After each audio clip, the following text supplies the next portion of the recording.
안녕하세요. 어르신의 건강과 행복을 위한 가장 든든한 장기요양기관을 만들어가는 케어스토리 강성만 국장입니다. 주간보호시설에서 근무하고 계신 간호사님, 간호조무사님을 대상으로 현재 기관에서 담당하고 계신 업무 전반에 대한 가이드와 점검 사안에 대하여 영상을 통해 안내해드리고자 합니다. 설명해드리는 내용들을 꼭 숙지하셔서 업무에 반영해 주시기를 부탁드리면서 지금부터 설명을 시작하겠습니다.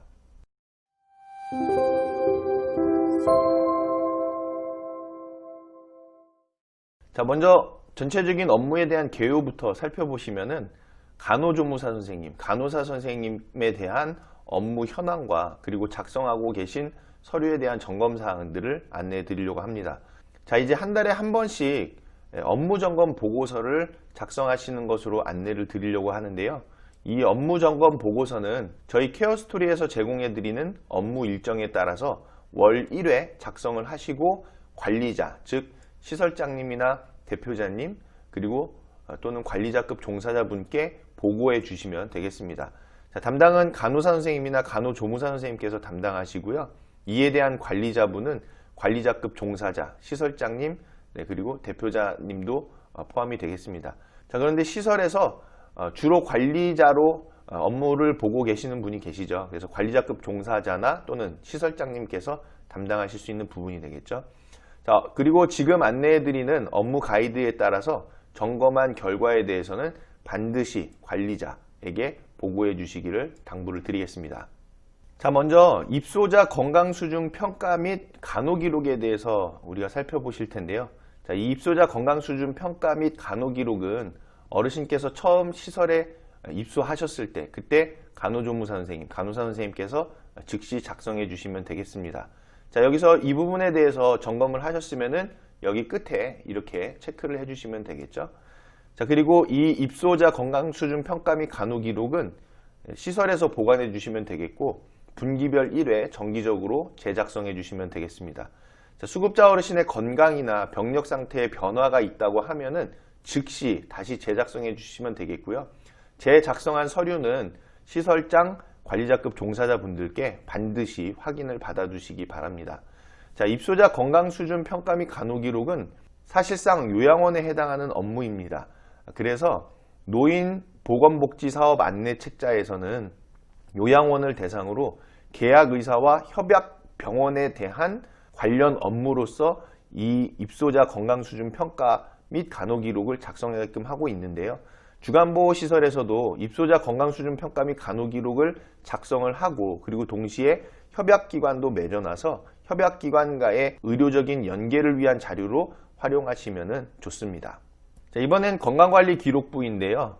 간호사 선생님 또는 간호조무사 선생님께서는 시설장의 지시에 따라서 매일 어르신의 혈압, 맥박, 호흡, 체온 등을 측정해 주시고 그 측정한 내역을 건강관리기록부에 작성해 주시면 됩니다.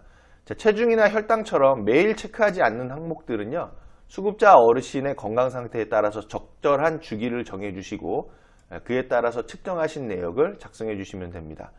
자, 특이사항이 관찰되는 수급자 어르신은 의료적 조치가 만약에 필요하다고 하면 시설장님께 보고해 주시고 그에 따라서 병원 진료도 제공하실 수 있어야만 합니다.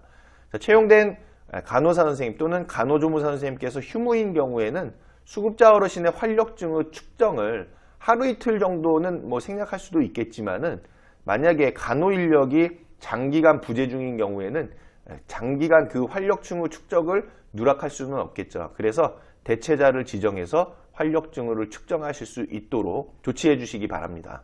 자, 이번엔 수급자 투약 기록지를 살펴보실 텐데요. 수급자 어르신께 약을 제공했다라고 하면은 즉시 그 투약 내역을 기록해 주셔야만 되겠죠. 투약 관리는 간호 인력이 관리하지만은 간호조무사 선생님이나 간호사 선생님께서 만약에 휴무거나 퇴사 등으로 인해서 장기간 부재 중이라면 처방전에 따라서 요양보호사 선생님께서도 투약을 제공하실 수 있겠습니다. 자, 투약 과정 중에 수급자 어르신께 이상 반응이 생겼다라고 하면 즉시 시설장님 또는 관리자급 종사자분에게 알리고 응급처치나 병원 진료를 즉각적으로 제공해 주셔야 되겠죠. 자, 의사 선생님께 처방받은 약은요, 임의적으로 투약을 막 한다든지 또는 투약을 중단하거나 그 약을 폐기할 수는 없겠고요. 필요시에는 병원 진료를 제공해 주셔서 의사 선생님의 지시를 반드시 따르셔야만 되겠습니다. 자, 그리고 간호비품 소독 기록지는 핀셋이나 가위처럼 간호비품을 사용한 후에는 즉시 간호비품을 소독하고 간호비품 소독 기록지에 그 소독 내역을 작성해 주셔야만 합니다. 자, 소독 방법은 열탕 처리나 의료용 자외선 소독기, 알코올 같은 약품을 이용한 약품 침척도 가능하겠죠. 자, 간호용 일회용품은요, 목록과 유통기한, 제품 상태를 월별로 작성해서 관리해 주시기 바랍니다. 그리고 간호비품 소독과 일회용품에 이상이 있는 경우라면은 즉시 시설장님이나 또는 관리자급 종사자분에게 알리시고요, 적절한 조치를 취해 주시기 바랍니다. 자, 다음으로 의약품 유통기한 및 보관 상태 점검 기록지인데요. 업무 일정에 따라서 월 1회 이상 상비약 같은 의약품의 유통기한과 보관 상태를 점검해 주시고 그 결과를 기록지에 작성하시면 됩니다. 자, 약품 보관함에는 반드시 잠금 장치가 설치되어 있어야 되겠죠. 그리고 유통기한이 지난 의약품은 안전하게 의료 폐기물 수거함에 폐기하거나 또는 약국에 설치되어 있는 의약품 폐기함에 처리해 주시면 되고, 폐기한 의약품 목록을 작성해 두시기 바랍니다. 자, 그리고 의사에게 처방받은 의약품의 투여는요, 임의적으로 중단하거나 폐기해서는 안 되겠죠. 반드시 필요에 따라서는 병원 의사 선생님께 진료를 받고 그 의사 선생님의 지시를 따라 주시길 바랍니다. 자, 의사 선생님의 처방에 따라서 복용하는 수급자 어르신의 의약품은요, 투약 횟수와 투약 방법 등은 반드시 준수해 주셔야만 되겠죠. 이어서 욕창 발생 여부 관찰 기록지인데요. 신규 어르신께서 만약에 시설에 입소했다면은 그때 욕창 평가에 대해서 실시를 하시죠. 그 욕창 평가에서 12점 이하를 득하신 수급자 어르신이라면은 1일 2회 오전과 오후로 욕창 발생 여부를 관찰해서 기록해 주시면 되겠습니다. 자, 간호 인력이 만약에 휴무 등으로 부재 중이라고 하면요, 간호 인력의 협조를 받아서 또는 시설장님의 지시나 업무 분장 등에 따라서 요양보호사 선생님께서도 관찰해서 기록해 주실 수 있겠습니다. 자, 욕창평가 외에도 수급자 어르신의 건강 상태에 만약 이상이 발생해서 욕창 발생 우려가 높아졌다라고 하면 반드시 욕창 발생 여부를 오전과 오후로 관찰해서 기록해 주시기 바랍니다. 자, 이어서 욕창 변화 관찰 및 관리 기록지인데요. 욕창에 있는 수급자 어르신은요, 매일 그 욕창 변화를 관리를 하고 조치한 내역을 기록해야만 합니다.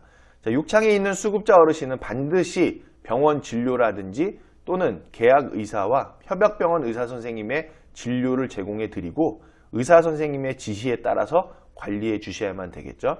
간호 인력이 만약 부재 중이라고 하면요, 계약 의사 선생님이나 병원 진료 의사 선생님, 협약병원 의사 선생님의 지시에 따라서 관리하고 그 관리 내역을 욕창 변화 관찰 및 관리 기록지에 기재해 주시기 바랍니다. 자, 이번에는 건강 관찰 기록지인데요. 매일 수급자 어르신의 전반적인 건강 상태를 확인하고 그 내용을 작성해 주시면 됩니다. 자, 특별한 이상이 없는 경우에는 양호로 기재해 주시면 되고요.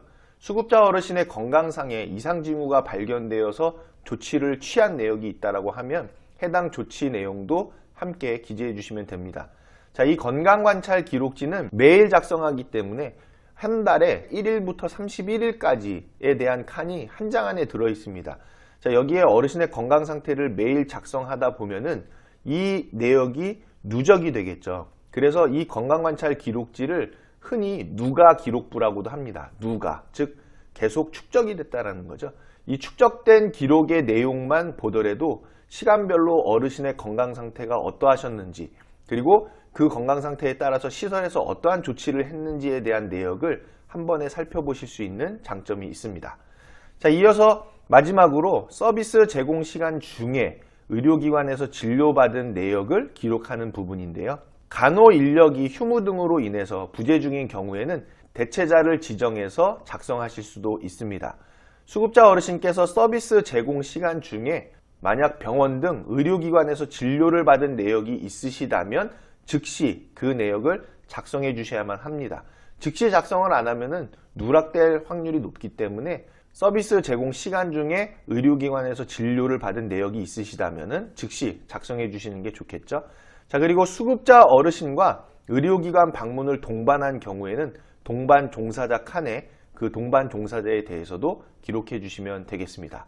자, 여기까지 간호 인력에 대한 업무 전반에 대해서 살펴보셨는데요. 혹시라도 이와 관련해서 궁금하신 사안이 있으시다면 아래의 연락처로 전화 주시면 친절하고 상세하게 다시 한번 설명을 드리도록 하겠습니다. 항상 어르신의 건강과 행복을 위해서 애써주시는 우리 간호사님 그리고 간호조무사 선생님께 진심으로 감사의 말씀 드립니다. 감사합니다.